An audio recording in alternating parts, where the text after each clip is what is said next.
कोमलांग सीता समारोपित वाम भागम पानो महासायक चारुचापम नमामि रामं रघुवंशनाथम।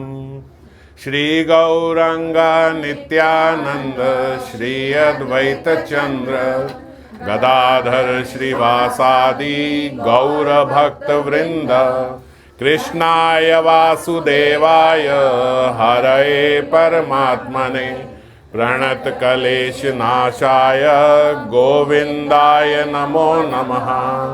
तप्त कांचन गौरांगी राधे वृंदावनेश्वरी वृषभानुसुते देवी प्रणमामि हरिप्रिये।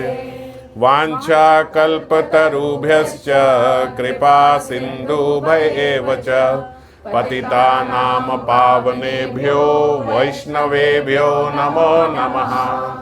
हरे कृष्णा कृष्णा कृष्णा हरे हरे हरे राम राम राम हरे हरे।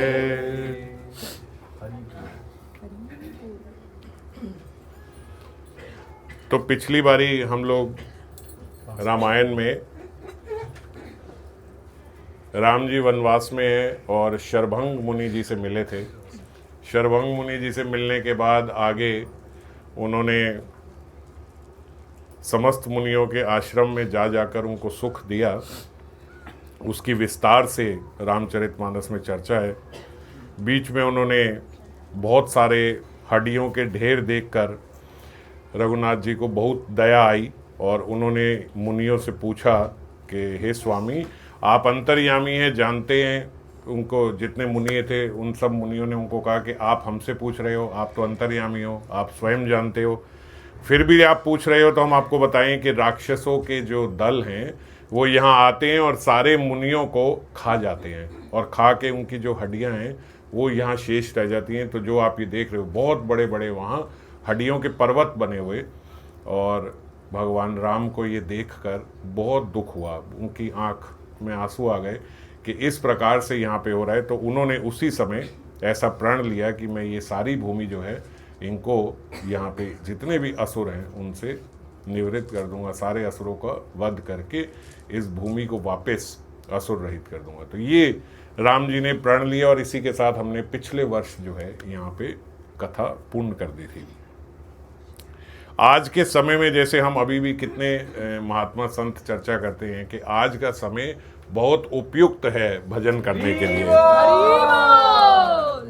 हम देखें तो हमें लगता है कि ये कलयुग है, कलयुग में तो बहुत मुश्किल है भजन करना। कलयुग में कितने सारे हम लोगों की जो आयु है वो बहुत छोटी है, हम लोगों के पास प्रलोभन बहुत ज़्यादा है, मंद सुमंद मतयो, हमारी मति कम है, सौभाग्य कम है।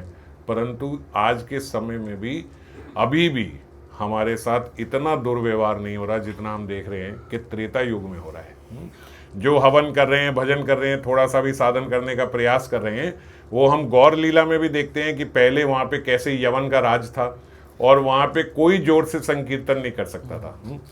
आज तो हम लाउड स्पीकर में कर रहे हैं। पहले लाउड स्पीकर छोड़ो, अगर थोड़ी सी आवाज़ कीर्तन की बाहर चली जाए, मृदंग की, खोल की, जो जैसे नवद्वीप में बोलते हैं, इसकी ध्वनि बाहर चली जाए तो वहाँ यवन राज था, उनको कारागार में बंद कर दिया जाता था, यहाँ उनकी हत्या कर दी जाती थी। आज ऐसा कुछ नहीं है, गली गली में, नगर नगर में संकीर्तन हो रहा है, कितना सुलभ हो गया। तो ये केवल अभी हम बोल रहे हैं कि कलयुग है, वास्तव में जब तक महाप्रभु का युग है तब तक इस कलिकाल में बहुत सुलभ है भजन। त्रेता युग से भी ज़्यादा सुलभ है। अभी ये सुनने में लगता है कि सतयुग और त्रेता से कैसे सुलभ होगा, लेकिन अब देखो हम त्रेता की कथा पढ़ रहे हैं। त्रेता युग में हवन करने पे, भजन करने पे, वहाँ पे असुर आके उन्हें खा जाया करते थे। आज ऐसा कुछ है? आज ऐसा कुछ नहीं है। द्वापर में हम देखते हैं कि कितने उस समय भी राक्षस थे, दुर्योधन ने कितने आताताई थे, क्या क्या किया गया वहाँ। आज यहाँ ऐसा कुछ हो रहा है? ऐसा कुछ नहीं हो रहा। तो इसीलिए ऐसा नहीं है कि हम जो सुनते हैं अभी वो कलिकाल आ गया है, वो कलिकाल का प्रभाव अभी आना है। अभी ये स्वर्ण युग चल रहा है। श्रीमन महाप्रभु का। यहाँ गली गली नगर नगर में संकीर्तन हो रहा है, कहीं भी हम जाते हैं वहाँ पे हमें भक्त मिल जाते हैं, कहीं भी किसी भी जगह, यहाँ तक कि हम दूसरे देशों में भी जाते हैं तो हमें कंठी माला वाले लोग मिल जाते हैं और भजन हमारे लिए सुलभ है। तो अभी बस ये बात सुन के हम लोग बहुत ऐसे हो जाते हैं कि अरे कली काल में तो बहुत मुश्किल है भजन, बहुत मुश्किल नहीं है, बल्कि आज हम देखें तो आज कथा जो है वो सबसे ज़्यादा सुलभ है। कहीं किसी युग में, और यहाँ तक कि कलयुग में भी कुछ समय पहले इतनी सुलभ नहीं थी। आज महात्माओं के दर्शन भी हम लोग कर पाते हैं, ऐसे नहीं तो YouTube के माध्यम से, और वैसे कितने महात्माओं को हम लोग सुन पाते हैं। अगर ये नहीं था, जब ये नहीं था, ये YouTube नहीं था, ऐसा साधन नहीं था, तो हम लोग कहाँ महात्माओं की कथा सुन पाते थे? कहीं भी नहीं सुन पाते थे। आप वृंदावन जाओ, पता नहीं महात्मा उस समय वृंदावन है कि नहीं है। जो कथा कर रहे हैं वो तो भ्रमण कर रहे हैं, कहीं और कथा कर रहे हैं, कहीं और कथा कर रहे हैं, कैसे पता लगेगा? तो संभव होता ही नहीं था इससे पहले। तुक्का लग जाए तो लग जाए कि हम गए हैं, वो भी बाई चांस वहीं हैं और हमने सुन लिया, दर्शन कर लिया। आज आप डेली दर्शन कर लेते हो, है ना।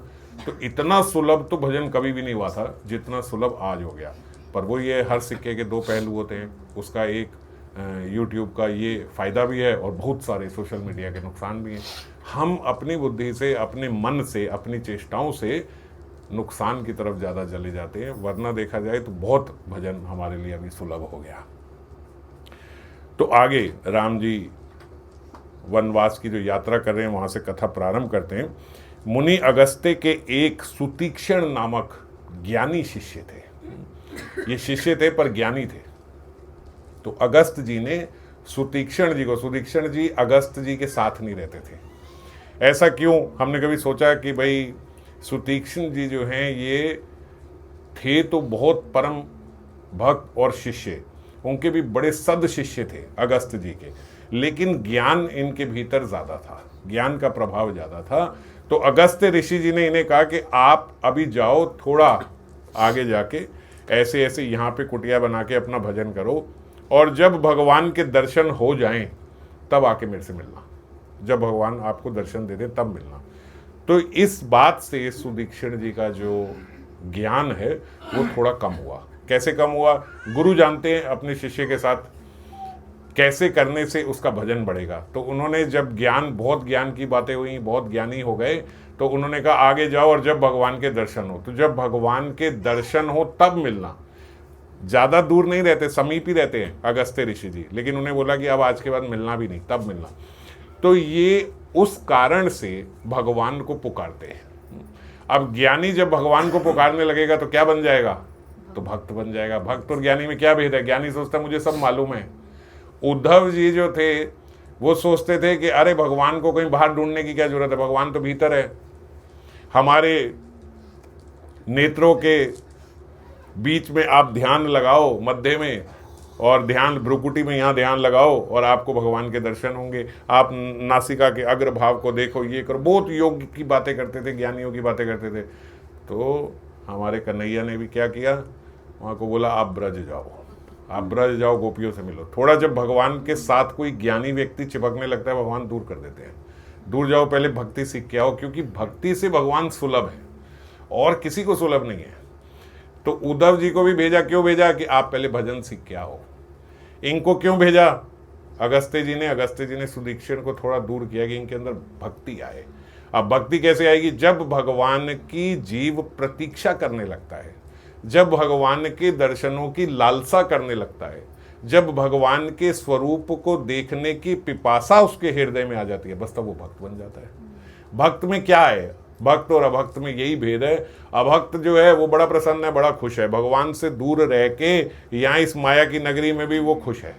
वो यहाँ पे प्रसन्नता ढूंढ रहा है, यहाँ पे सुख ढूंढ रहा है। वो सोचता है भगवान से विलग सुख मिल जाए, ये सब चक्कर में ना पड़ना पड़े मेरे को, भक्ति के, भजन के, ये सब, मैं यहाँ सुखी हूँ, आराम से बस सुख भोग लूँ। ये अभक्त है। भक्त क्या है? भक्त जानता है कि यहाँ मैं सुखी नहीं हो पाऊंगा।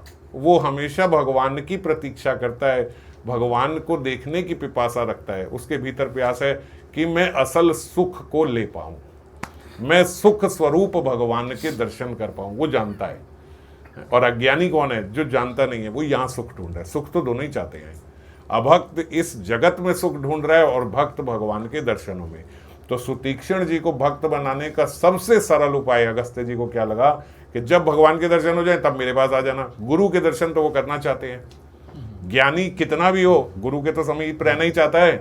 तो गुरु के समीप रहने के लिए क्या करना होगा? भगवान को ढूंढो। जब भगवान के दर्शन हो जाएंगे तब होगा। भगवान को ढूंढने लगे तो ज्ञानी भक्त बन गए।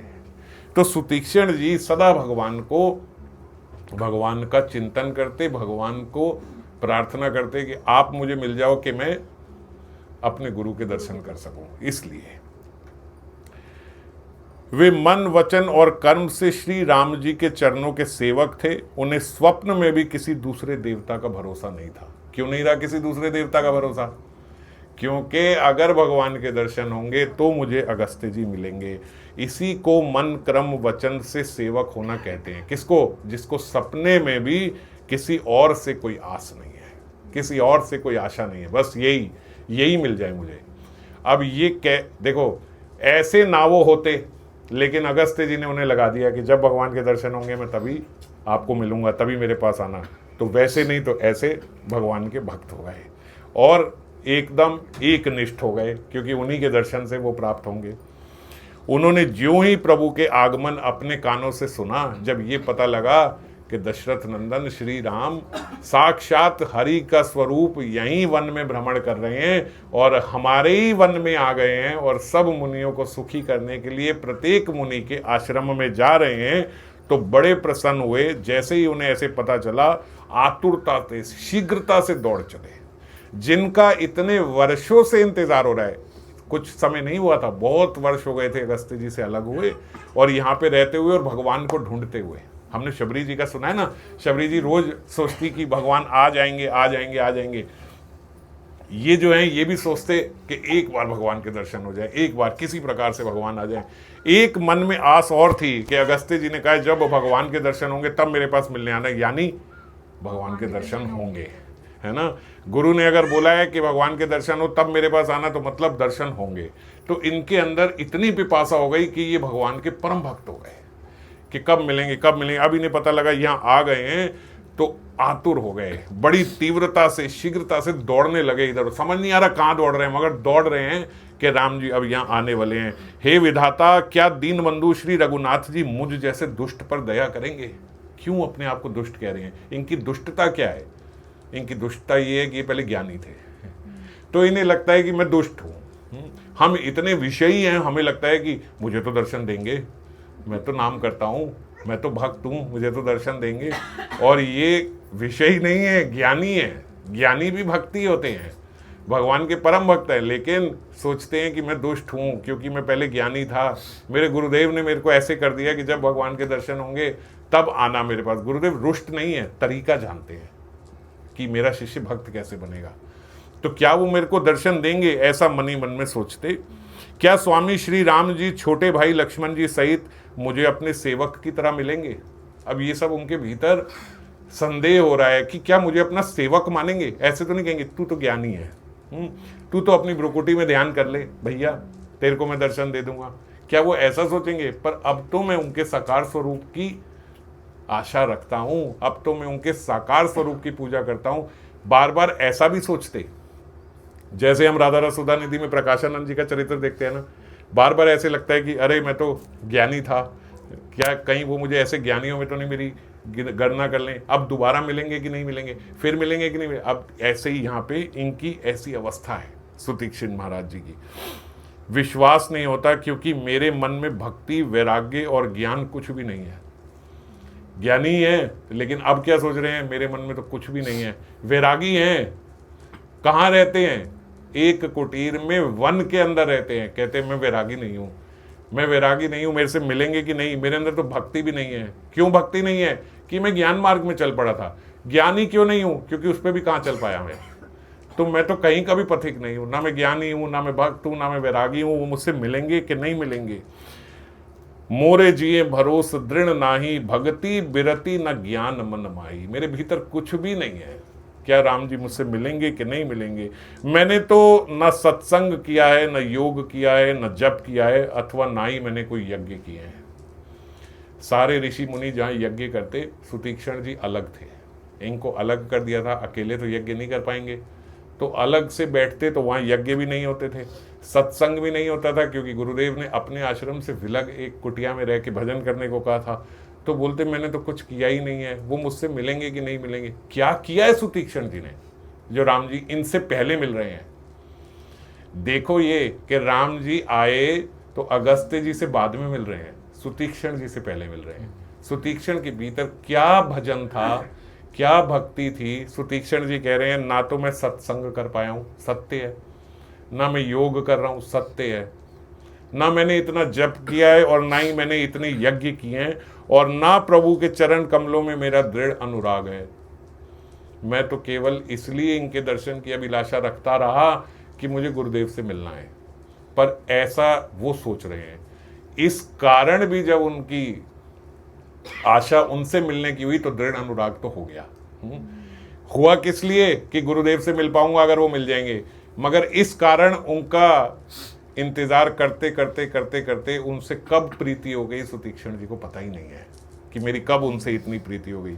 हाँ, दया के भंडार प्रभु की एक बात है कि जिस किसी को भी किसी दूसरे का सहारा नहीं होता वह उनके परम प्रिय होते हैं। बस ये है, एक मेरे भीतर एक बात है कि और मेरे को किसी की आस नहीं है। और ये मैंने सुना है, एक बाणी करुणा निधान की, सो प्रिय जाके गति न आन की। जिसको किसी और से कोई आशा नहीं होती उसको भगवान कहते हैं ये मेरा प्रिय है, क्योंकि इसको मेरे अलावा किसी, तो ये बात तो है। और मैंने कुछ ना किया हो, लेकिन आज मुझे और किसी से कोई आशा नहीं है। क्यों? क्योंकि केवल उन्हीं के दर्शन पाने हैं मुझे। उनके दर्शन होंगे तो ही मुझे मेरे गुरुदेव के दर्शन होंगे। ऐसा सोचते और ऐसा सोचते सोचते सोचते सोचते हमने कितनी बार ये चर्चा करी है ना, भगवान कौन है? बोले एक नंगी तार है जिसमें से करंट दौड़ रहा है। अब महाराज आप किसी कारण से उसको स्पर्श कर दो, करंट तो आ ही जाएगा, है ना। आप द्वेष से कर दो, क्रोध से कर दो, प्रेम से कर दो, कैसे कर दो। अब बोलो तार को कौन सा भाव से हाथ लगाओगे तो करंट लगेगा, कौन से भाव से हाथ लगाओगे तो करंट नहीं लगेगा? कोई है ऐसा भाव कि इस भाव से लगाऊंगा तो नहीं लगेगा? किसी भाव से लगा लो। ऐसे कौन है? बोले ऐसे राम जी हैं, ऐसे हमारे ठाकुर हैं। किसी भाव से उनका स्पर्श हो जाए, उनका भजन, उनकी भक्ति आपके भीतर आएगी ही आएगी। मुनि मन ही मन कहने लगे, सुतीक्षण मुनि मन ही मन कहने लगे, आहा, भव बंधन से छुड़ाने वाले प्रभु के मुखार बिंद को देखकर आज मेरे नेत्र सफल होंगे। शिव जी ऊपर कह रहे हैं पार्वती जी को, शिव जी कहते हैं हे भवानी, मुनि प्रेम से पूर्ण रूप में निमग्न है इस समय। ये प्रेम ही तो है, ये दशा क्या है? ये दशा प्रेम की तो है, जिसमें जीव ऐसा हो जाए कि मैं तो कुछ भी नहीं हूं, ना मैंने यज्ञ किया है, ना तप किया है, ना जप किया है, मैं तो कुछ भी नहीं कर रहा हूं, मैंने तो योग भी नहीं किया, कुछ नहीं किया, क्यों मुझे मिलेंगे? मेरे जैसे अधम को क्यों मिलेंगे? पर हाँ मिल जाएंगे, क्योंकि मैंने उनके अलावा किसी से कोई आशा नहीं रखी। ऐसा बोलते बोलते बैठे नहीं है, दौड़े जा रहे हैं।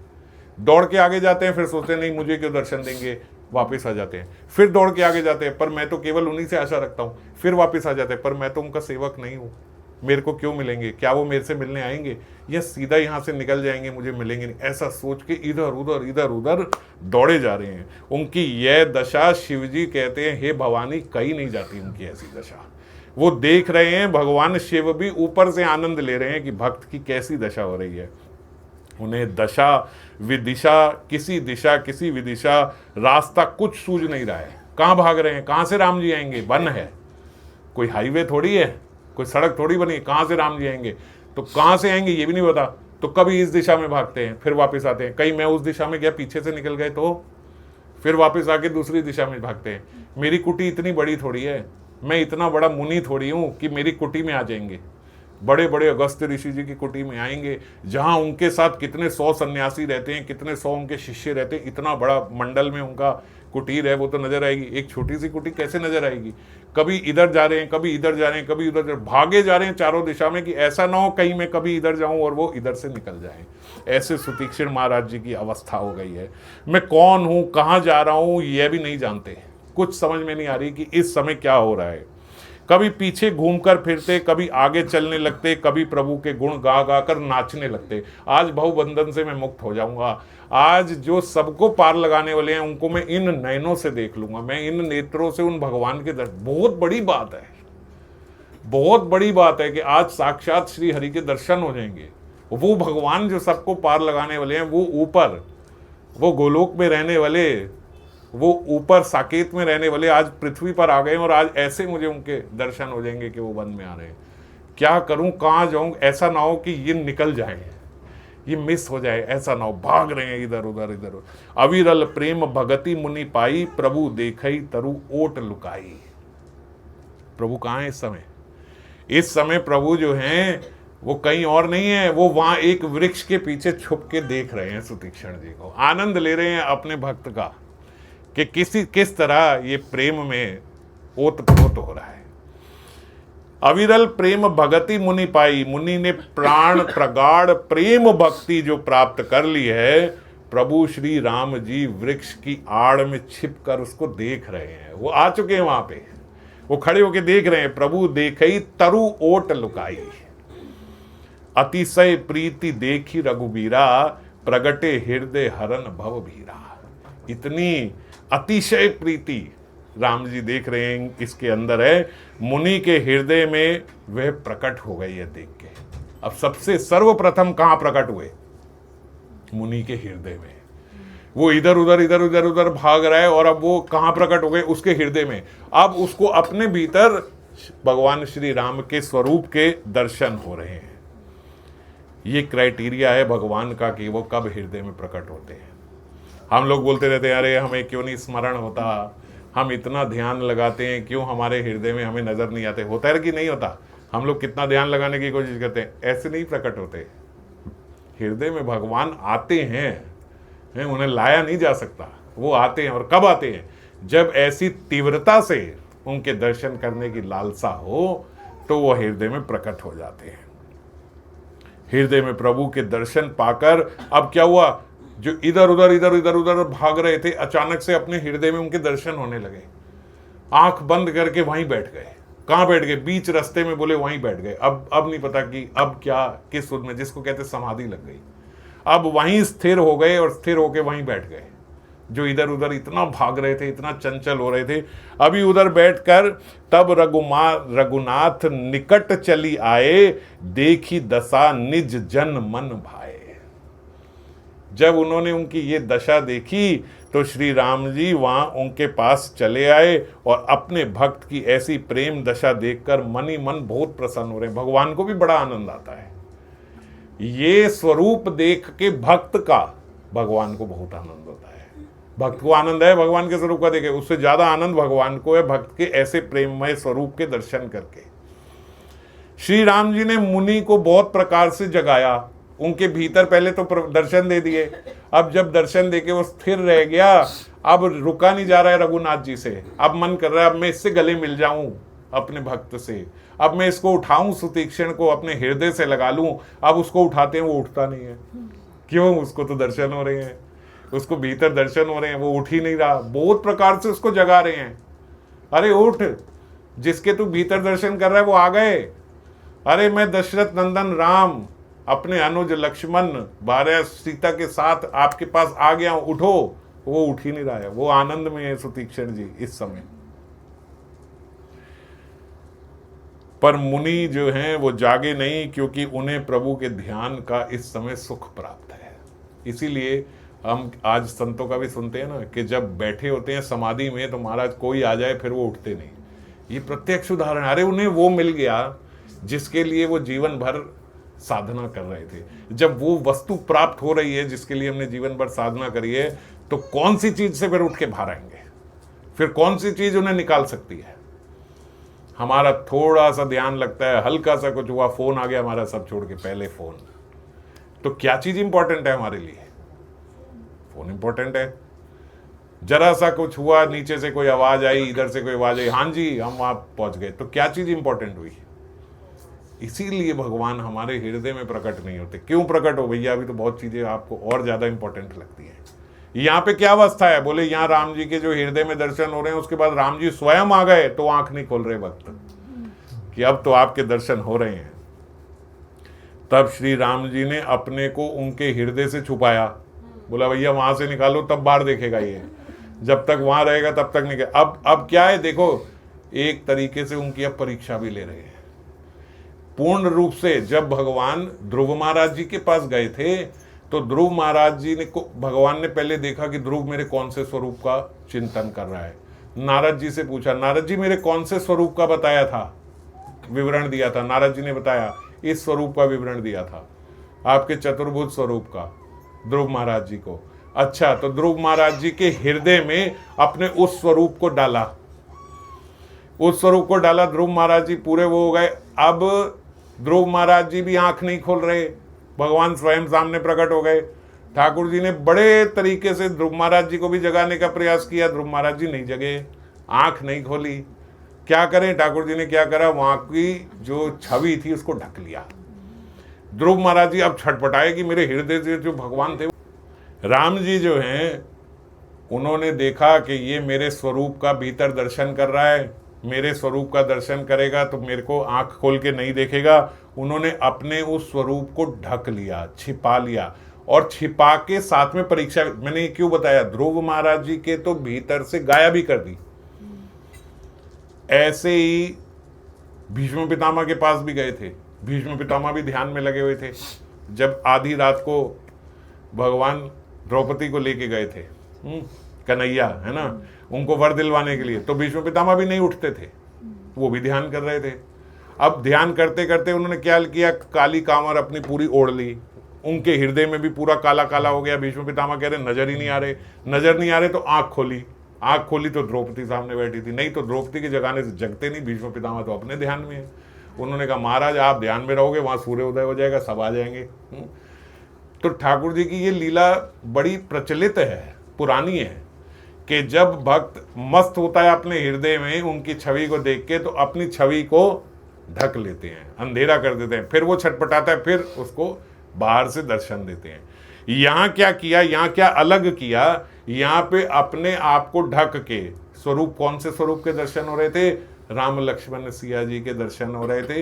यहाँ पे राम लक्ष्मण सिया जी के दर्शन को ढक के चतुर्भुज स्वरूप के दर्शन दे दिए। भीतर ज्ञानी था ना, तो इन्होंने कहा देखें अभी ज्ञान पूरा मिटा है कि नहीं मिटा, पूरा भगत हुआ कि नहीं हुआ। मेरी इंतजार कर रहा था कि बस किसी भगवान के स्वरूप के दर्शन की, तो उन्होंने कहा भगवान के दर्शन हो जाए तो आ जाना। अब ये भी भगवान के दर्शन है, तो मेरे साकार स्वरूप के दर्शन इस रूप में चाह रहा है, या चतुर्भुज स्वरूप में ये ज्ञानी अभी प्रसन्न है। तो क्या किया, अपने उस रूप को छुपा लिया और उनके हृदय में अपना चतुर्भुज रूप प्रकट कर दिया। अगर अभी भी थोड़ा ज्ञान शेष रह गया होगा तो आंख बंद करके उस चतुर्भुज स्वरूप में भी आनंद ले लेगा, वो भी तो ठाकुर जी हैं। जब यूं किया तो उसी समय सुतीक्ष्ण जी जो हैं व्याकुल होकर उठ गए, ये कौन से स्वरूप का मेरे भीतर ध्यान आ गया, अब तो मैं राम जी का परम भक्त हूं, ये पुराना कहां से आ गया मेरे भीतर, ये कैसे आ गया। और जैसे ही उन्होंने व्याकुल होकर आंखें खोली तो अपने सामने क्या देखते हैं, सीता जी और लक्ष्मण जी सहित वहां पे श्याम सुंदर विग्रह सुखधाम श्री राम जी वहां पे साक्षात खड़े उनको दर्शन दे रहे हैं। मुनि उस समय लाठी की तरह श्री राम जी के चरणों में गिर गए, एकदम दंडवत। जैसे हम लाठी की तरह मतलब दंडवत, हम बोलते तो हमें पता नहीं है दंडवत क्या होता है। दंडवत मतलब एकदम ऐसे गिर गए, और श्री राम जी ने उन्हें उठा के बड़े प्रेम से और बड़ी तीव्रता से अपने हृदय से लगा लिया। इसी के लिए तो राम जी भी व्याकुल हो रहे थे। और अब क्या देखते हैं, ये परम भक्त बन चुका है। चतुर्भुज स्वरूप से तो ऐसे छटपटाया कि जैसे पता नहीं क्या दर्शन हो गए हो, कि क्या बीच में मैंने ये क्या देख लिया, कोई विषय के दर्शन कर लिया हो मैंने, ऐसे छटपटा के उठ गया। ऐसे शोभित हो रहे हैं मानो सोने के वृक्ष से तमाल का वृक्ष गले लगकर मिल रहा हो। सिया राम जी ऐसे उनको दर्शन दे रहे हैं। तब मुनि ने बार बार चरणों को स्पर्श किया। क्या करते हैं, दंडवत, फिर उसके बाद खड़े होते हैं, ठाकुर जी खड़ा कर देते हैं, खड़ा करो, अरे मेरे हृदय से लगो, मैं आपको हृदय से लगाना चाहता हूँ, मैं तत्पर हो रहा हूँ आपको गले मिलने को। गले मिलते हैं, वो फिर हटते हैं, फिर उनके चरण में स्पर्श करते हैं, वो फिर उनको उठाते हृदय से लगाते हैं। फिर 6, 7, 8 बार हो गया, सुतीक्ष्ण जी बार बार ये कर रहे हैं। फिर प्रभु को अपने आश्रम में ले जाकर अनेक प्रकार से उनकी पूजा की। एक प्रकार से नहीं, ठाकुर जी बैठे हैं, अभी भक्त को अपनी कर लेने दो, ये जैसे करना चाहता है। समझ नहीं आ रही उन्हें क्या करे क्या करे, ऐसे पूजा करूं, ऐसे पूजा करूं, ये विधि से पूजा करूं, इस विधि से पूजा करूं, बहुत सारी विधियों से उनकी पूजा करी। और फिर उनसे कहने लगे, मुनि हे प्रभु मेरी विनती सुनिए, मैं किस प्रकार से आपकी स्तुति करूं, कुछ तो मुझे बताइए। ये भी जब भक्त के सामने भगवान प्रकट हो जाते हैं भक्त महाराज, उस समय उसको सुत नहीं रहती। अब मैं स्तुति कैसे करूं? अनेकों स्तुतियां करके आज ठाकुर जी को अपने समक्ष प्रकट किया है, पर आज कोई स्तुति सूझ नहीं रही है, क्योंकि आज ठाकुर जी सामने है। आपकी महिमा अपार है और मेरी बुद्धि बहुत अल्प है। मैं क्या आपकी स्तुति करूं? हे नील कमल की माला के समान श्याम शरीर वाले, हाथों में धनुष बाण लिए श्री राम जी, मैं आपको निरंतर नमस्कार करता हूं। बहुत बहुत प्रकार से उनकी स्तुति करी। हे लाल कमल के समान नेत्र और सुंदर वेश वाले, सीता जी के नेत्र रूपी चकोर के चंद्रमा हो आप, शिव जी के हृदय रूपी मान सरोवर के काल हंस हो, विशाल हृदय और भुजा वाले श्री रामचंद्र जी, मैं आपको नमस्कार करता हूँ। ऐसे कई कई कई कई उदाहरणों के साथ उन्होंने सूतीक्षर जी ने उनकी स्तुति करी। और वे आखिरी में कहते कि हे कृपा के समूह श्री राम जी, आप सदा मेरी रक्षा करना, मेरा और कोई नहीं आपके अलावा, आप मेरी रक्षा करना। जो भक्तों के लिए कल्प वृक्ष नहीं, कल्प वृक्ष के बगीचे हैं। आप एक कल्प वृक्ष नहीं हो, कल्प वृक्ष का बगीचा हो। वे श्री राम जी, आप सदा मेरी रक्षा करना। अतुलित भुज प्रताप बल धामा, कलिमल विपुल विभंजन नामा। जिनकी भुजाओं का प्रताप अतुलनीय है, जो बल के धाम है, जिनका नाम कलयुग के बड़े भारी पापों का नाश करने वाला है। ये कब बोल रहे हैं सूतीक्षर जी? कौन से युग में है ये? त्रेता में। बोल क्या रहे हैं? स्तुति क्या कर रहे हैं राम जी की? कलिमल विपुल विभंजन नामा। हम तो पढ़ते जाते हमें समझ नहीं आती, इस पे रुके नहीं कि महाराज उस समय कली की बात कैसे कर रहे हैं। वो तो त्रेता का था, त्रेता बोलते ना, है ना, त्रेता बोलते, लेकिन त्रेता ना बोल के त्रेता मल विपुल विभंजन नामा बोलते, द्वापर बोल देते, कली बोला। उस समय त्रेता युग में बोल रहे हैं कि कली काल में भी जो भारी पाप करने वाले लोग होंगे, उनका भी नाश कर देने वाला आपका नाम है। ऐसे राम जी मेरी रक्षा करें। वे श्री राम जी निरंतर मेरे कल्याण का विस्तार करें। हे स्वामी, आपको जो सगुण, निर्गुण और अंतर्यामी जानते हैं, वे जाना करें। ये बात कहाँ से आ रही है? महाराज ब्रह्मा जी ने भी यही बात बोली थी। आज सूतीक्षण जी भी यही बोल रहे हैं, आपको जो सगुण जानते हो, निगुण जानते हो, अंतर्यामी जानते हो, वो जाना करें। मेरे हृदय में तो कौशलपति कमल नयन श्री राम जी ही अपना घर बनावे। हमें और कोई नहीं चाहिए महाराज, आप रह जाओ मेरे हृदय में बस। और बोलो आपने नारायण स्वरूप दिया, वो भी तो सगुण है, निर्गुण थोड़ी है, वो भी तो सगुण स्वरूप है, हमें नहीं चाहिए। आप बोलो निर्गुण स्वरूप में हो, आप बोलो अंतर्यामी हो, हमें तो आप चाहिए राम जी, आप हमारे हृदय में वास करो। भगवान कितने रूपों में आए। ब्रह्मा जी जब वहाँ पे स्तुति कर रहे हैं, जब ब्रह्मा जी ब्रह्म विमोहन लीला हुई, सारे ग्वाल बाल को ले गए, वापिस आए, पता लगी, वो तो सारी आपको कथा मालूम ही है। तो जब वापिस आए तो ब्रह्मा जी वहाँ स्तुति करते हैं। तो जो स्तुति करते हैं, भागवतम का उसमें श्लोक है, ब्रह्मा जी कहते हैं महाराज, कई कई ज्ञानी, कई कई लोग ऐसा बोलते हैं, मानते हैं कि मैं ठाकुर जी को जानता हूँ, मैं उनकी लीला को जानता हूँ, मैं जानता हूँ। वो जानते होंगे, जो कहते होंगे मैं जानता हूँ, वो जानते होंगे। मेरा चारों सिरों से उनको नमस्कार, मैं दंडवत करता हूँ उनको जो कहते हैं मैं जानता हूँ। मैं नहीं जानता आपको। ब्रह्मा जी कौन है? ब्रह्मा जी ने ये सृष्टि बनाई है जिसके अंदर हम हैं।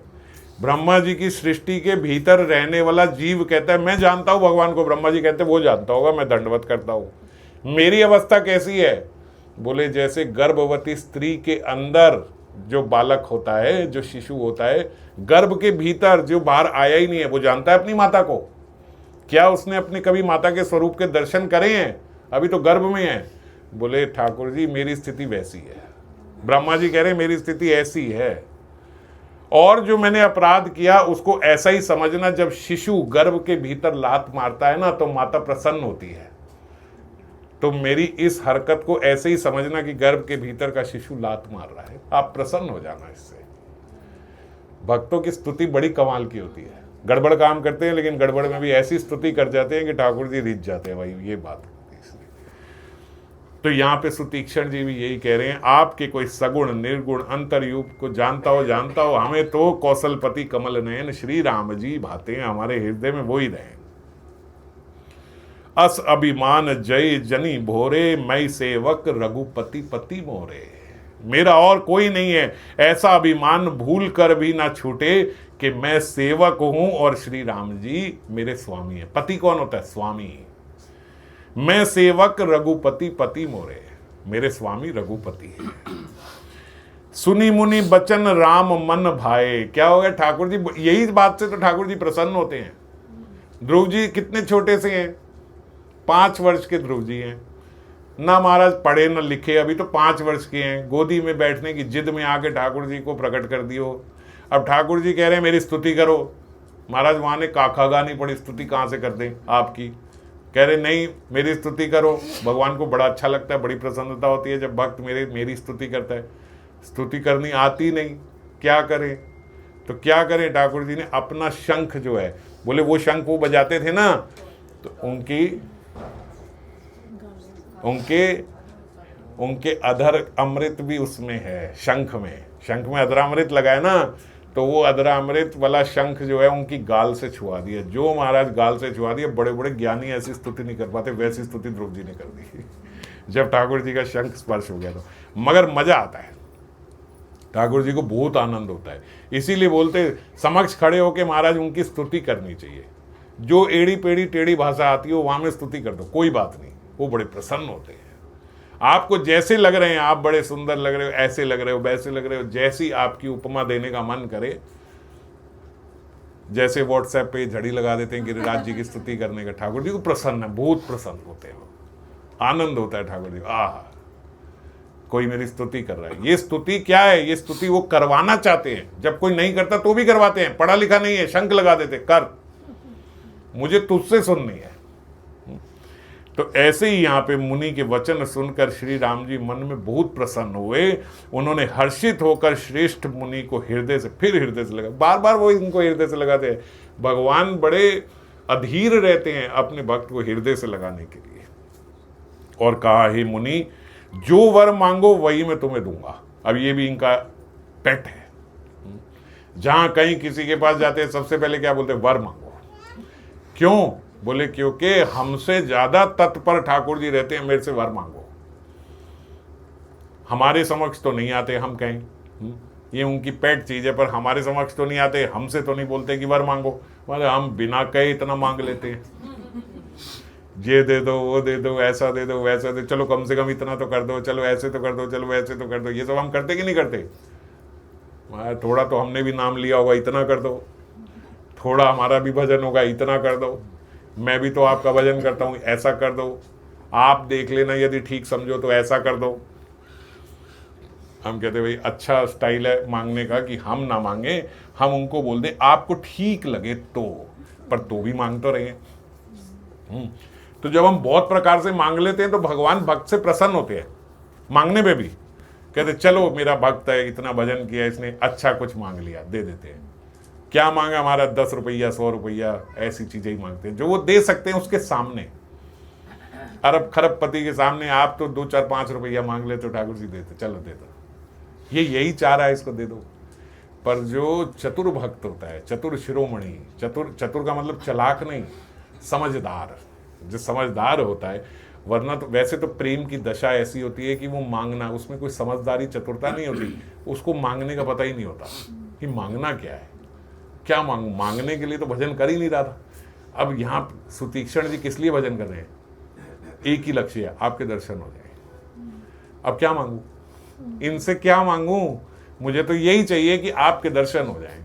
यही है प्रथम मांग, यही है आपके दर्शन हो जाएं। हमारे दर्शन से पहले तुम्हारा लिस्ट है मांगो की, आप ये कर दो, है ना, है कि नहीं? दर्शन कहाँ मांग रहे हैं हम तो उनसे मांग रहे हैं। सुतीक्षण जी उन्हीं को मांग रहे हैं, आपके दर्शन हो जाए मुझे। तो उन्होंने कहा सबसे पहले आप जो वर मांगो मैं आपको वो दूंगा। मुनि सुतीक्षण जी ने कहा मैंने तो वर कभी मांगा ही नहीं है, मुझे पता ही नहीं है, मुझे समझ ही नहीं पड़ती कि मैं क्या मांगू और क्या नहीं। ये सब हृदय में भी तो बैठे हैं रघुवर जी हैं, रघुवीर जी ने हृदय में, राम जी ने देखा बात सच बोल रहा है। जो वो बोल रहा है चालाकी से नहीं बोल रहा, चतुरता से नहीं बोल रहा, सच में वो कह रहा है मुझे पता ही नहीं है कि क्या मांगे। मांगना भी होता है, मेरे को समझ ही नहीं पड़ रही कि मैं आपसे क्या मांगूं। तो रघुनाथ जी ने जो कहते हैं अपने दासों को सुख देने वाले हैं, आपको जो अच्छा लगे बोलते आप मुझसे वही मांग लीजिए। वो कहते आपको जो अच्छा लगे आप मुझे वही दे दीजिए, मुझे तो पता नहीं है, आपको जो सही लगे आप मुझे वो दे दो। रामचंद्र जी ने कहा हे मुने तुम प्रगाढ़ भक्ति, अब क्या दे रहे हैं, जब उन्होंने कहा कि आपको जो अच्छा लगे वो दे दो। अब जो अच्छा लगे में तो फिर भगवान को छोड़ते ही नहीं है, क्योंकि भगवान को तो टॉप मोस्ट चीज ही पसंद है। तो वो क्या कहते, तुम प्रगाढ़ भक्ति, वैराग्य, विज्ञान और समस्त गुणों तथा ज्ञान के निधान को प्राप्त हो जाओ। क्या मिल जाए, बोले आपको सारी चीजों का ज्ञान हो जाए, सारी भक्ति सर्वप्रथम सर्वोपरि जो भक्ति है वो आपको प्राप्त हो जाए, आपका वैराग्य भी बढ़ जाए, आपका विज्ञान भी बढ़ जाए और सारे समस्त गुणों के निधान हो जाओ आप। ऐसा कोई गुण ना रहे जो आपके भीतर ना आए, सारे गुण आपके भीतर आ जाए। ठाकुर जी को तो यही पसंद है ना। उन्होंने क्या बोला, जो आपको पसंद हो वो दे दो। अब छोटी चीज थोड़ी देंगे। जब उन पे आया तो उन्होंने कहा कोई गुण शेष ही ना रह जाए, सारे गुण आपके भीतर आ जाए, ऐसा आप हो जाओ। तब मुनि क्या बोलते, मुनि बोलते प्रभु ने जो वरदान दिया वह तो मैंने पा लिया, ये तो ठीक है, प्रभु आपने जो मुझे दिया ये तो मैंने ले लिया, मैं स्वीकार करता हूं जो आपने मेरे को दिया। अब ये ऊंचे हो गए हैं क्योंकि इन्होंने मांगा नहीं ना, वो अपने आप से दे रहे हैं। तो सुतीक्षण जी ऊंचे हो गए, बोले हमने ले लिया, चलो हमने स्वीकार कर लिया जो आपने दिया, पर अब मुझे जो अच्छा लगता है वो दीजिए। अब मेरे को समझ में आ गई मुझे क्या मांगना है। अब ये तो रह गया है, आपने कहा था ना आप भी मांग लो, तो अब मुझे समझ में आ गया। अब सो देहू मोही जो भावा, अब जो मेरे को अच्छा लगता है ना, अब मुझे वो दे दो। हे श्री राम, राम जी ने कहा अच्छा मांगो। बोलो अच्छा तुम्हें क्या चाहिए। बोले आपने बोला था जो महा, बोले हाँ दूंगा, आप बोलो आपको क्या चाहिए। बोलते हे श्री राम जी, मेरे हृदय रूपी आकाश में चंद्रमा की भांति आप सदा निवास करना। ये जो आपने आज थोड़ा छल से भी हटा लिया ना, वो तो ठीक है, आज आप सामने थे तो वो एक क्षण में मेरी मृत्यु होने वाली थी। जब आपने एक जैसे ही हटाया ना, ऐसे लगा उस क्षण में मर जाऊंगा, पर मेरे आंख खोलते ही आप सामने थे, मैं बच गया। पर इसके बाद कभी ऐसा ना हो, क्योंकि आज आप यहां से तो अब चले जाओगे, मेरे पास रहने तो नहीं आए हो आप, तो यहां से नहीं, अब नहीं मैं रह पाऊंगा। तो अब ऐसा कर देना कि वही जो आपने मेरे हृदय में अपनी छवि दी थी सर्वप्रथम, अब वो छवि मेरे हृदय में हमेशा रहे। क्या लेके रहूंगा अगर आप यहाँ से निकल जाओगे तो इसीलिए ये जब बात कर रहे थे सुतीक्षण जी को समझ में, हाँ याद आ गया। हमें होता है ना ऐसे, हाँ उस समय स्ट्राइक नहीं किया, बाद में याद आ गई बात, हाँ ये है। आप भले चले जाना, लेकिन अब आपकी छवि वो जैसे मेरे हृदय में डाली थी वो डाल के जाना। ठाकुर जी क्या बोलते, एवं अस्तु, ऐसा ही हो। ऐसा उच्चारण कर श्री रामचंद्र जी हर्षित होकर अब बोलते चलो अब अगस्त्य ऋषि के पास चले। तब सुतीक्षण जी बोले गुरु अगस्त्य जी के दर्शन पाए और इस आश्रम में आए, मुझे बहुत दिन हो गए, बहुत समय हो गया, मैं भी आपके साथ चलता हूँ। अब मैं भी आपके साथ गुरु जी के पास चलता हूँ। इसमें हे नाथ, आप पर मेरा कोई एहसान नहीं है, ये आप पर मेरा कोई एहसान नहीं है। ऐसे मत सोचना कि मैं कोई एहसान कर रहा हूँ आपके साथ चल के, आपने किया है मेरे पे, मुझे दर्शन दे के जो मुझे समक्ष लेके चले हो। वो उनको बोल रहे हैं कि चलो अच्छा बताओ अगस्त्य ऋषि जी की कुटीर कहाँ है, अगस्त्य ऋषि जी कहाँ रहते हैं। तो बोले चलो मैं चलता हूँ आपके साथ, पर ये मत समझना ये मेरा आप पे कोई एहसान हो रहा है, आप मेरे पे एहसान कर रहे हो। पता आपको भी है कि कहाँ अगस्त्य ऋषि जी रहते हैं, क्या वो करते हैं। जाते तो सीधा अगस्त्य जी के पास जाते, पर पहले मेरे पास आए हो और मुझे लेके इसलिए जा रहे हो क्योंकि आप जानते हो कि अब मैं जाने का अधिकारी हूँ वहाँ पे अपने गुरु आश्रम में, है ना, इसलिए अब मुझे साथ में लेके जा रहे हो। रास्ते में अपनी अनुपम भक्ति का वर्णन करते हुए श्री राम जी अगस्त्य मुनि के आश्रम पहुंचे। रास्ते में उन्हें खूब भक्ति और सिखाई सुतीक्षण जी को। सुतीक्षण जी तुरंत ही गुरु अगस्त्य के पास गए और दंडवत करके ऐसा कहने लगे, हे नाथ, श्री रामचंद्र जी छोटे भाई लक्ष्मण जी और सीता जी सहित आपसे मिलने आए हैं, जिनका हे देव आप रात दिन जप करते रहते हैं। यह सुनते ही, जैसे ही अगस्त्य मुनि ने यह बात सुनी, यह सुनते ही वह तुरंत खड़े हुए और भगवान को देखते ही अपने नेत्रों से झरझर झरझर उनके जल बहने लगा। अगस्त्य ऋषि के कब से प्रतीक्षा कर रहे हैं, कब से जिनका भजन कर रहे हैं, आज हम नहीं गए हैं उनके पास। भक्त सोचता है कि मैं इस देह के उपरांत उनको प्राप्त करूंगा, कहीं मुझे कोई बताएगा, कितनी कठिन तीर्थों में जाऊंगा, यात्रा करूंगा, कहीं मुझे मिलेंगे। आज यहाँ कहीं कुछ करना नहीं पड़ रहा है, यहाँ हम बैठे हैं, हमें हमारा शिष्य आके बता रहा है कि महाराज बाहर निकलो, ठाकुर जी आए हुए हैं आपको दर्शन देने के लिए। उनकी आंखों से झरझर अश्रु बहने लगे। मुनि ने आदर पूर्वक कुशल पूछकर उनको लाकर श्रेष्ठ आसन पर बिठाया और फिर कहा, मेरे समान भाग्यवान आज दूसरा कोई नहीं है। अगस्त्य ऋषि जी कह रहे हैं कि आज मुझसे ज़्यादा भाग्यशाली कोई नहीं है, मुझसे ज़्यादा भाग्यवान कोई नहीं है। यहाँ जितने भी अन्य मुनिगण थे सभी राम जी के दर्शन करके हर्षित हो गए। भैया उनके पास तो बहुत सारे और शिष्य रहते थे, बहुत सारे कई कई और मुनिगण जो उनके शिष्य नहीं भी है। अगस्त्य ऋषि बहुत बड़े ऋषि हैं, तो उनके समीप रहते थे कि सब इनके पास रहें, सब इनके पास पास ही अपनी कुटीर बना के रहते थे। सब के सब धड़ धड़ वहाँ पे इकट्ठे हो गए, भीड़ इकट्ठी हो गई। राम जी यहाँ पे आए हैं और प्रत्येक मुनि को श्री राम जी ने अपने ही सामने मुख कर कर बैठे दिखाई दिए। सारे के सारे जब आके सब गोलाकार में बैठ गए, बहुत सारे संत आ गए, बहुत बड़ा गोलाकार बना लिया, राम जी बीच में बैठे हैं। अब मुख आपकी तरफ होगा तो पीछे वाले को तो पीठ दिखेगी, लेकिन पूरे गोलाकार में जितने सब बैठे सब मुनियों को उनका मुख नजर आ रहा है राम जी का। पूरे गोलाकार में सब राम लक्ष्मण सीता जी को अपने सम्मुख देख रहे हैं, उनके दर्शन हो रहे हैं और सब मुनि टकटकी लगाए उनके मुख को देख रहे हैं। थोड़ी देर नहीं, बहुत देर तक यही चलता रहा। क्या चल रहा है? बस उनके मुख को देख रहे हैं, राम जी के मुख को, और बस देखे जा रहे हैं। क्यों? क्योंकि सब हैरान हो गए, ये क्या हो गया। जिनका हम भजन, अभी हमारा कहाँ भजन पूर्ण हुआ था, अभी कहाँ कुछ हुआ था।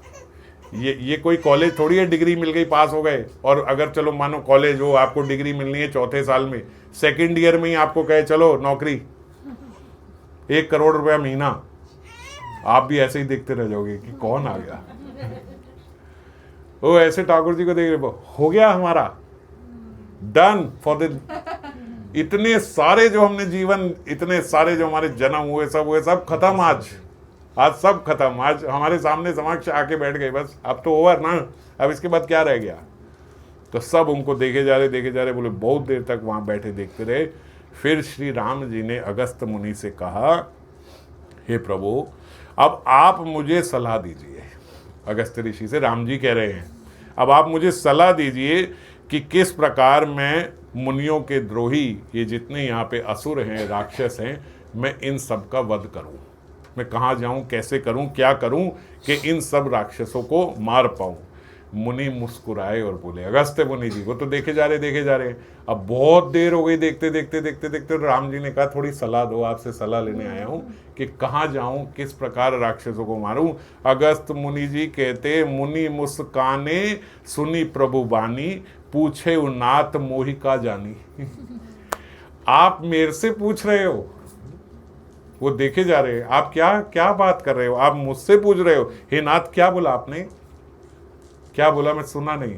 आपने क्या बोला? आप क्या समझ के मेरे से प्रश्न कर रहे हो? आपको क्या समझ आ रही है जो आप मुझसे कुछ पूछ रहे हो? मेरे से पूछने आए हो आप क्या बोल रहे हो?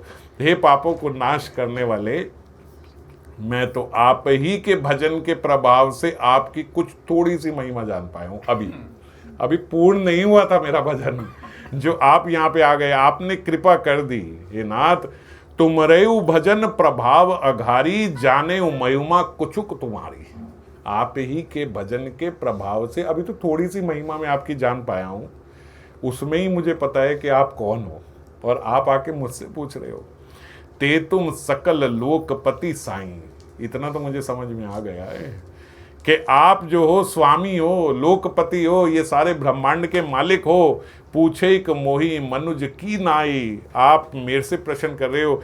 हे कृपा के धाम, मैं तो यह वर मांगता हूं कि आप सीता जी और लक्ष्मण जी सहित मेरे हृदय में निवास कीजिए। मुझे ये छल छुल मत करो मेरे साथ, वहाँ वहाँ सुतीक्षण जी के हृदय में बैठने की बात करके आए हो और यहाँ मेरे से पूछ रहे हो मैं कैसे जाऊं, मैं क्या करूं, मैं ये करूं। यवर मांगऊ कृपा निकेता, बसयूं हृदय श्री अनुज समेता। मुझे यही चाहिए बस कि आप मेरे हृदय में रह जाओ, पहले मेरी बात पूरी कर जाओ। कहीं असुरों का पूछ के चले जाओ वहाँ असुरों को मारने के लिए, मैं यहाँ रह जाऊं। मुझे प्रगाढ़ भक्ति, वैराग्य, सत्संग और आपके चरण कमलों में अटूट प्रेम प्राप्त हो। यद्यपि आप अखंड और अनंत ब्रह्म हैं, लेकिन मेरे पे जल्दी से कृपा करके जाओ। अस्तव रूप बखानहु जानहु, फिरी फिरी सगुन ब्रह्म रति मानहु। देखो अब यहाँ पे बात को समझो, क्या बोलते हैं, यद्यपि मैं आपके ऐसे रूप को जानता हूं और उसका वर्णन भी करता हूं। कैसे रूप का? अभी क्या बोल रहे हैं, आप बड़े लोकपाल हो, आप सारी सृष्टि के मालिक हो, आप सारी सृष्टि के नियंता हो, ये सारी भूमि आपकी है, ये मैं जानता हूं, हैं आपके इस सुंदर स्वरूप में, पर ये मैं जानता हूं, पर आपके इस सुंदर स्वरूप को मैं मानता हूं। जानने और मानने में फर्क होता है। क्या बोलते, अस्तव रूप बखानऊ जानऊ। आपके इस रूप का मैं बखान भी करता हूं, लोगों को और बताता भी हूं, आप कौन हो ये मैं बताता हूं, बखान करता हूं, ये मैं जानता हूं। फिरी फिरी सगुन भ्रम रति मानऊ, पर ये सारा घूम फिर के मानता मैं इस स्वरूप को हूं। जानने और मानने में फर्क होता है। यद्यपि मैं आपके ब्रह्म स्वरूप को तो जानता हूं और उसका वर्णन भी करता हूं, पर आपके इस सुंदर कोमल रूप को मानता हूं। बात समझ गए?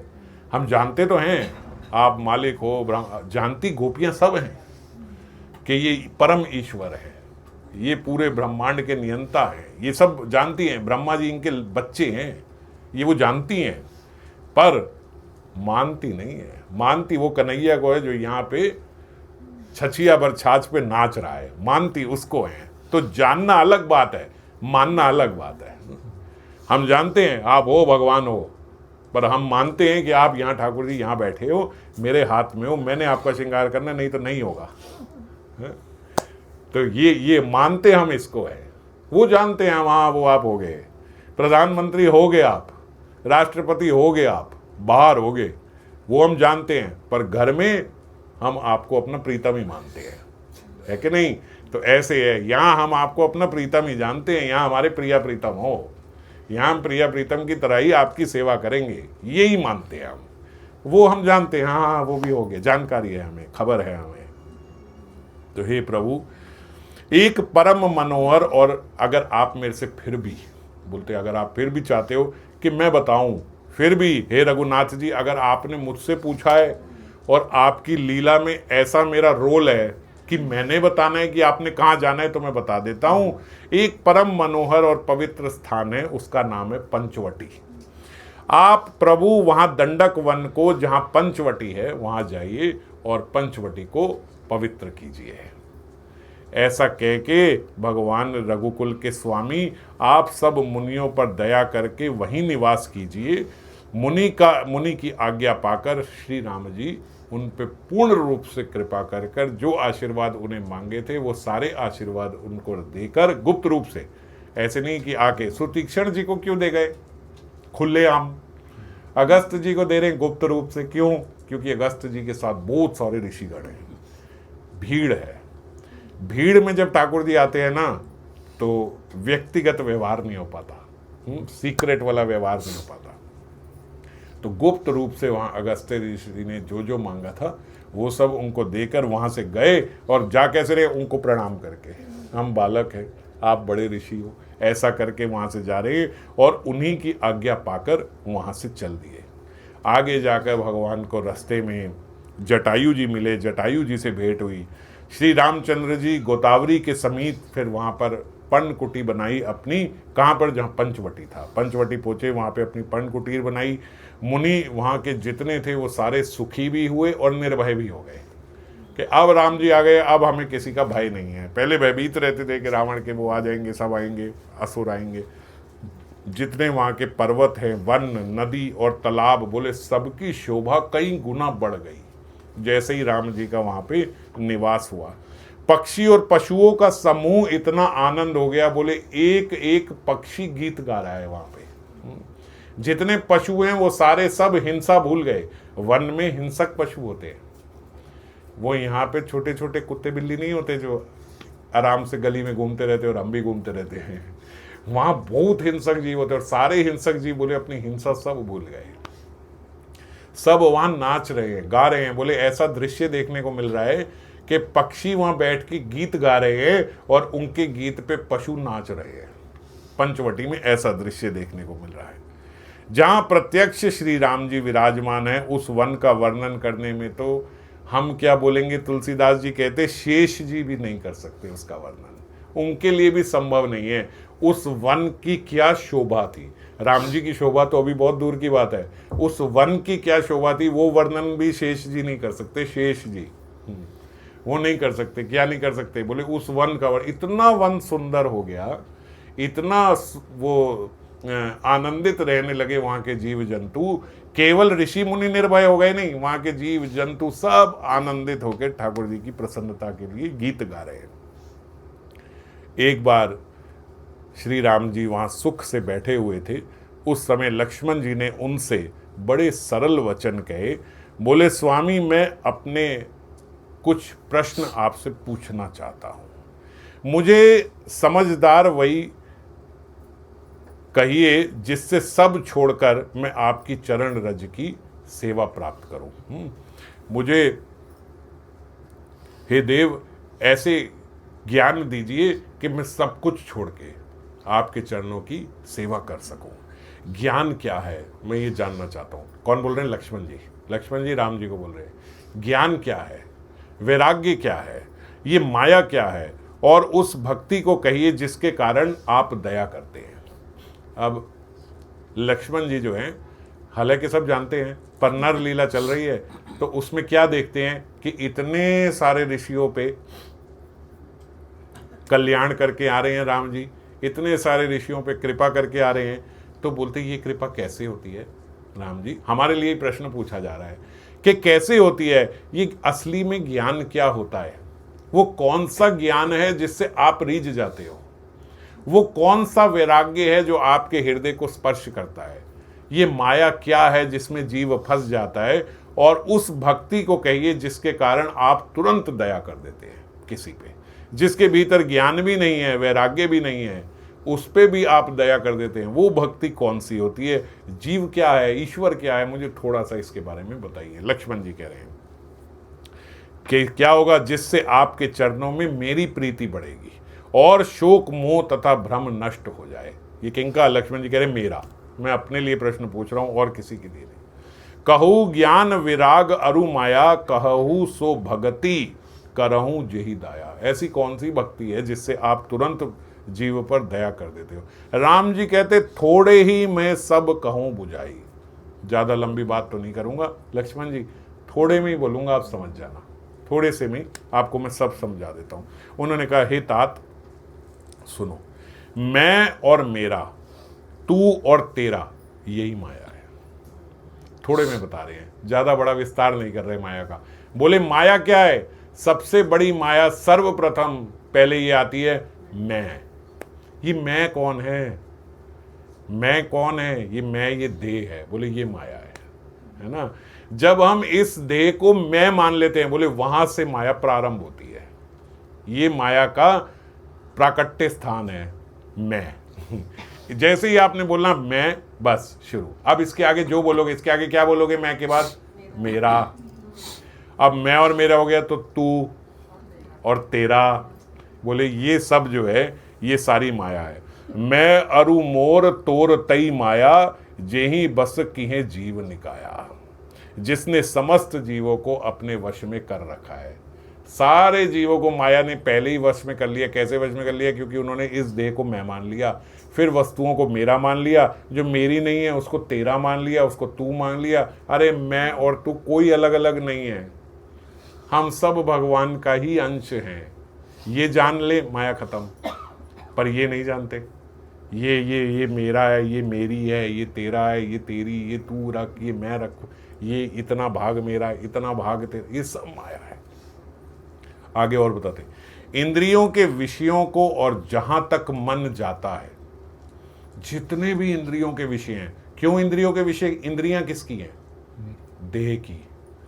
सबसे पहले हमने देह को कहा मेरा, फिर देह की इंद्रियों से विषयों को चाहा, सब माया। तो इसीलिए कहते इंद्रियों के विषयों को और जहां तक भी मन जाता है, हे भाई, उन सब को माया जाने। जहां तक भी ये मन जा रहा है, जो भी मन बोल रहा है, वो सब माया है। क्यों? क्योंकि वो मन किसका है? इस देह का।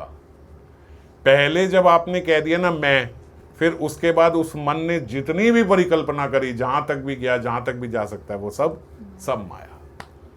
क्योंकि मैं के आगे कभी माया हट ही नहीं सकती, और मैं से हम हटते नहीं। अब सोचते हैं हम कि मैं माया से कैसे निकलूं मैं माया से कैसे निकलूं मैं माया हूं पहले माया कहां से शुरू हुई? मैं से। अब हम क्या कहते हैं? मैं माया से कैसे हटूं, मैं माया से कैसे भागूं? अरे माया से पहले आपने माया लगा दी मैं जो ये मैं है, यही माया है। एक अविद्या है जिनके वश होकर जीव संसार रूपी कुएं में पड़ा हुआ है, और एक विद्या है जिसके वश में गुण है और जिसने जगत की रचना की है। ये विद्या है भगवान, ये अविद्या है जो इसमें फंसा हुआ है, जीव जो अपने आप को देह मान रहा है। ज्ञान वह है जो सबके समान, जो सबको समान रूप से, जो सब में, ऐसा समझो, समान रूप से ब्रह्म को देखता है। जैसे हमने कहा, सबने, हम ये चर्चा करते हैं ना हमेशा, सबके भीतर परमात्मा है, सबके भीतर भगवान है। भीतर किसके? जब हम बोलते हैं सबके भीतर, प्रश्न का उत्तर कहाँ से चालू होता है? माया से। सबके, सबके कौन? देह के भीतर भगवान। तो पहले हमने कहाँ से प्रारंभ करा? माया से। हम बोलते हैं हमारे भीतर भगवान है, हम उसको पहचाने। आप मेरी बात को समझ पा रहे हो? हमारे भीतर भगवान है, हम उसको पहचाने। हम कौन है? ये देह। माया तो यहीं से प्रारंभ हो गई। जब मैंने कहा मेरे भीतर भगवान है, माया तो यहीं से शुरू हो गई। जब मैंने कहा कि मेरे मतलब मैं अपने इस देह की बात कर रहा हूँ, माया यहीं से प्रारंभ हो गई। ये हटाओ, हम कौन हैं? हम भगवान का अंश ही हैं, हम भगवान का ही अंश हैं। जैसे एक आग की 10 चिंगारियां निकली, अब उनमें क्या भेद है चिंगारियों में? एक चिंगारी दूसरी चिंगारी से अलग कैसे है? कोई अलग है? वही तो है, उसी आग में से 10 चिंगारियां निकली हैं, उसी में सिमट जाती हैं। ऐसे बोलते आप मैं मेरा क्या कर रहे हो? मेरी वाली मैं चिंगारी, तू चिंगारी, तेरी चिंगारी अलग, मेरी चिंगारी अलग, कुछ नहीं है। वो उसी अग्नि में से प्रकट हुए हैं, उसी अग्नि में चले जाए, है ना। एक समुद्र से लहर निकली, वो लहर दूसरी लहर से विलग कैसे है? वो बाहर आई, फिर वो जाके उसी समुद्र में मिल गई। अब कौन सी लहर थी 2 मिनट पहले वाली, उसको कैसे पहचानेंगे?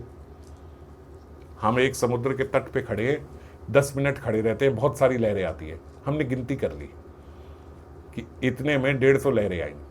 अब 150 लहरों में क्या भेद था? कौन सी वली का क्या नाम रखा आपने? कौन सी वली को पुकारा कि ये वली लहर थी, वो वली लहर थी, और अब उस लहर, अब हम कहे वो चौथी वाली लहर निकालना संभव है? नहीं। ये है जीव और परमात्मा। वो कहां से निकला है? परमात्मा में से ही निकली है आत्मा।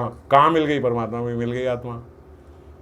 अब क्या करें, कैसे अलग देखें? ये ज्ञान है, ये समझना, इसको ज्ञान कहते हैं। कि ये समझ जाए मैं कहां अलग हूं, कुछ अलग है कहां, कौन सी लहर अलग है, कौन सी लहर अलग है? कोई लहर अलग नहीं है।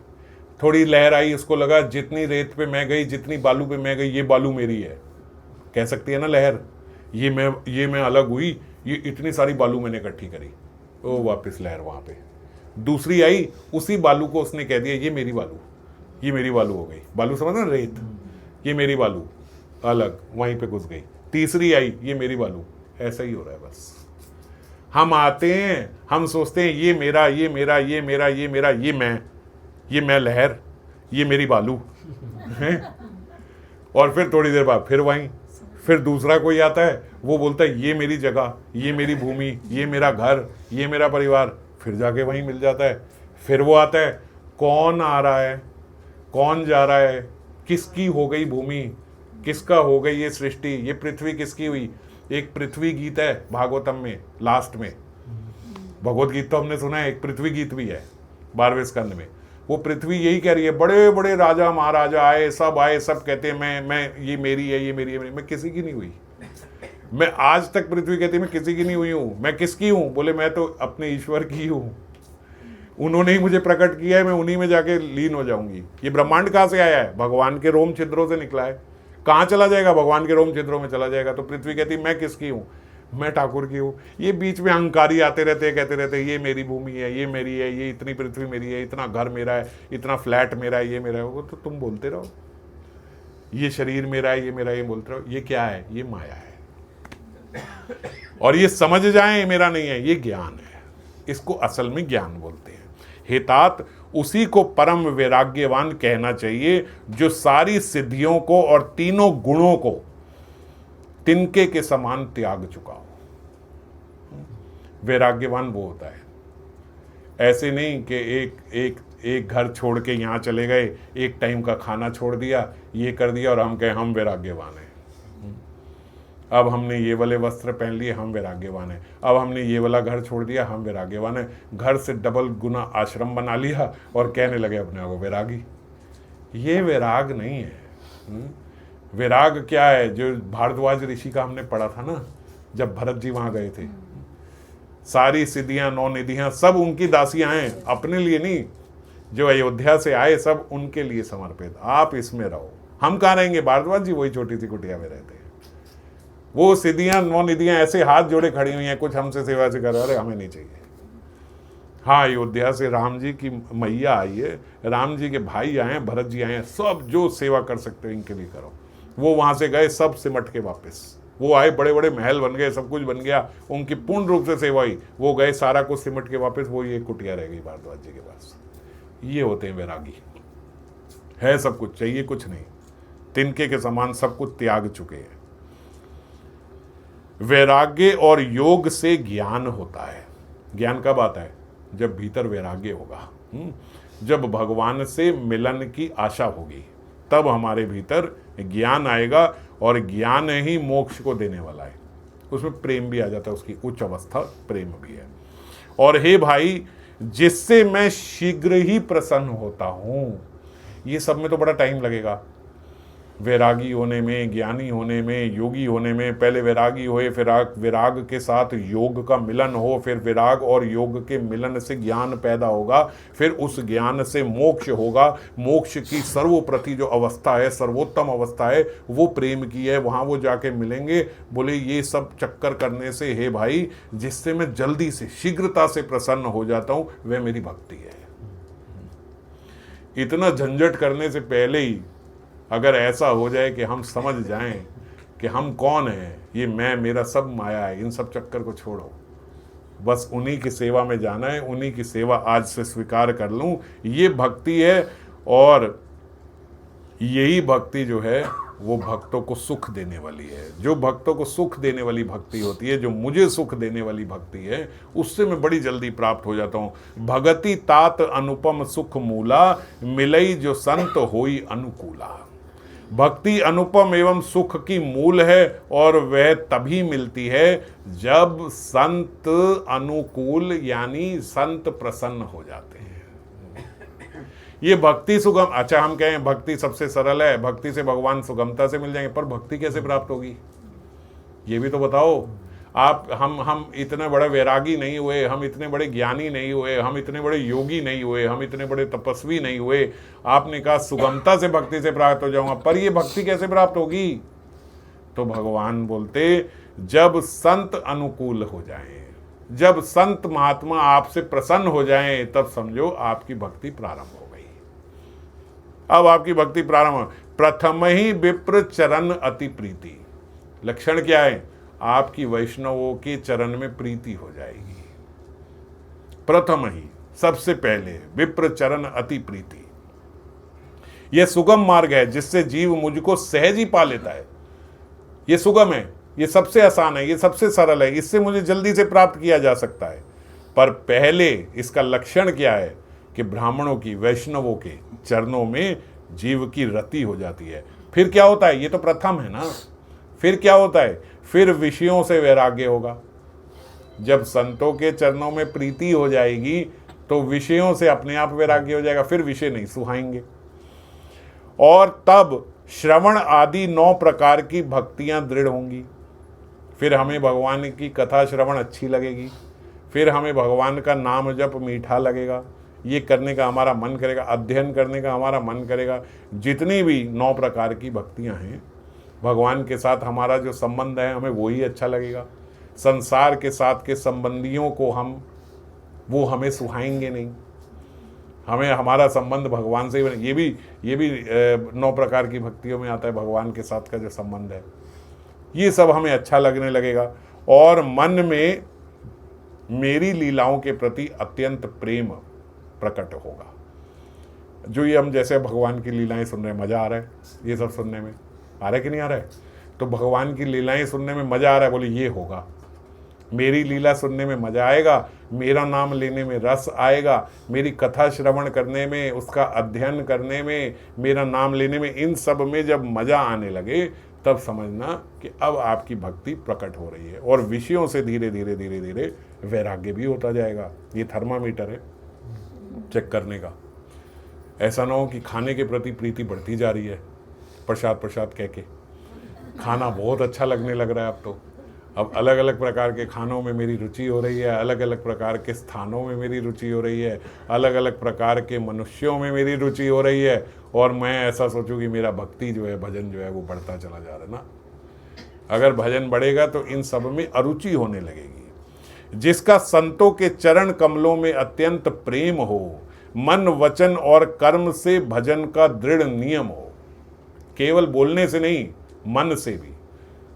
और मन से जब होगा तो कर्म से भी। मन वचन और कर्म, जो मैं बोल रहा हूं वो मैं सोचता भी हूं, जो मैं सोचता हूं वो मैं करता भी हूं।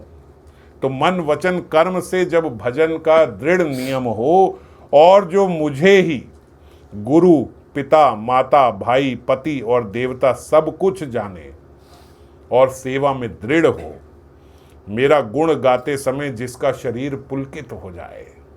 जब मेरे गुणों की बात हो रही है तो शरीर में कंपन आने लगे, रोंगटे खड़े हो जाएं, वाणी गदगद हो जाए और नेत्रों से प्रेम अश्रु बहने लगे, और काम मद और दंभ आदि जिसमें ना हो, हे भाई मैं सदा उसके वश में हो जाता हूं। ये सारे लक्षण सुतीक्षण जी में दिखे कि नहीं दिखे थे? गदगद हो गए, भाग रहे हैं, शरीर पुलकित हो गया, वाणी गदगद हो रही है, प्रेम अश्रु बह रहे हैं, ये सब सुतीक्षण जी में दिखा ना। बोले जब ये होता है तो हे भाई मैं सदा उसके वश में हो जाता हूँ। बस भगवान जल्दी से उसके वश में हो जाते हैं। ये अवस्था लानी मुश्किल है। एक बार ये अवस्था आ जाए। एक बार एक महात्मा की हमने कथा सुनी थी पहले, तो एक जगह के वो महंत थे। महंत बड़ी बात होती है, एक जगह के महंत बन गए। अब महंत तो बन गए, लेकिन जब भी किसी कथा में जाते तो देखते भाई महंत कोई ऐसी वैसी कथा में तो नहीं जाएंगे, वो ऐसी कथा में जाते जहाँ बड़े बड़े वक्ता हैं, अनुभवी, जिनको भगवान का अनुभव प्राप्त है। तो ऊंचे संतों की कथाओं में जाते महंत जी। जब वहाँ जाते तो देखते कि बहुत लोग जो हैं वो वहाँ उनके प्रेम अश्रु बह रहे हैं, रो रहे हैं वो। तो एक की कथा में गए, गदाधर भट्ट थे शायद वो, गदाधर भट्ट थे, मैं अगर नाम भूल नहीं रहा हूँ तो, बहुत पहले सुना था। तो उनकी कथा में, उनकी कथा श्रवण करने गए तो वहाँ देखा कि लोग तो बड़े अश्रु बह रहे हैं, भागवत कथा हो रही है और लोगों के टक टक टक टक प्रेम अश्रु बह रहे हैं। अब उन्होंने कहा हम महंत हैं, महंतों को सोफ़ा दिया जाता है, आगे बिठाया जाता है, हम सोफे पे महंत बैठे हैं, हमारी आंखों से तो आंसू ही नहीं आते, हमें तो रोना ही नहीं आता।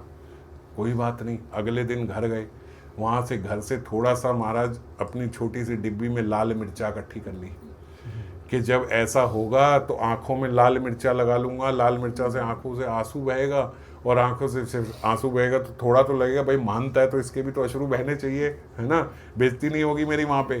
तो चुपके से वहाँ पे जब वो ऐसा प्रसंग आया जिसमें अश्रु बहने चाहिए, तो वो महंत जी ने अपनी वो लाल मिर्चा निकाली, आँख में ऐसे लगाई और टप टप टप अश्रु बहना शुरू हो गए।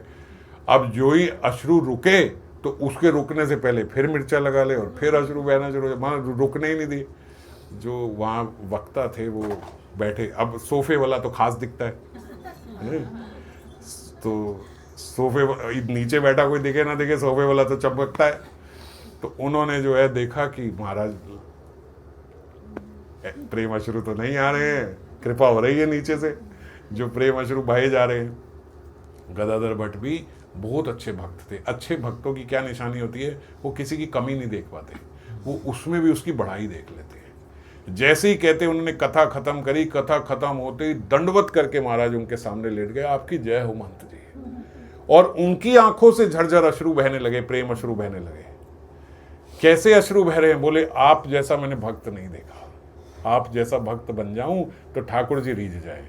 महंत जी ने कहा भाई मजाक उड़ाने आ गया मेरा, ये पूरी सभा के सामने हमारी ऐसी की तैसी कर दी इसने।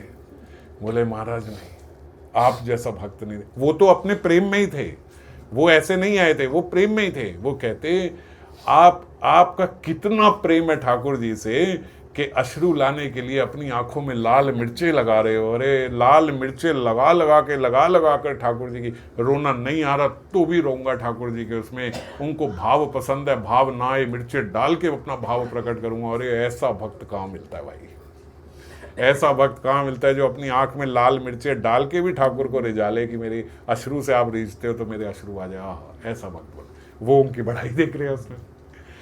तो यहाँ पे ठाकुर जी बोल रहे हैं और नेत्रों से प्रेम अश्रु, ये वाले अश्रु हमें नहीं लाने, वो तो गदाधर भट्ट जी को भी उनमें भी बढ़ाई दिख रही है, बढ़ाई की बात नहीं है ये।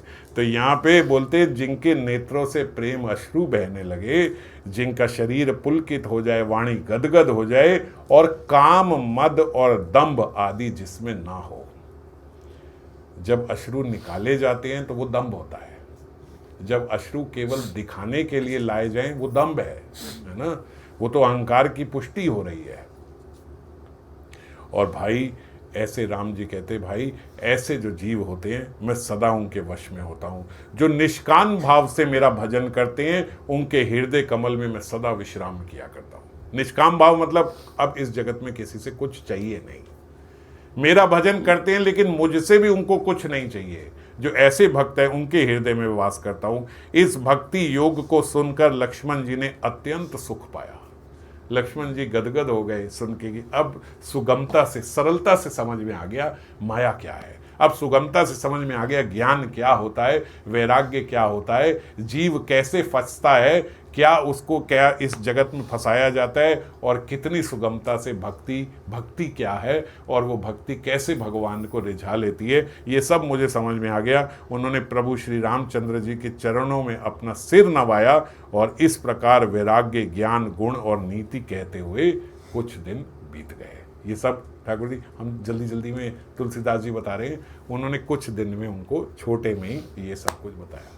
तो इसी के साथ आज हम लोग भी अब यहाँ कथा का विश्राम लेते, बहुत समय हो गया, और कल नहीं सैटरडे को 2 दिन बाद हम लोग फिर इसको आगे कंटिन्यू करेंगे। राम जी की यात्रा के साथ साथ हम भी चलेंगे। जय श्री राधे, जय श्री राधे।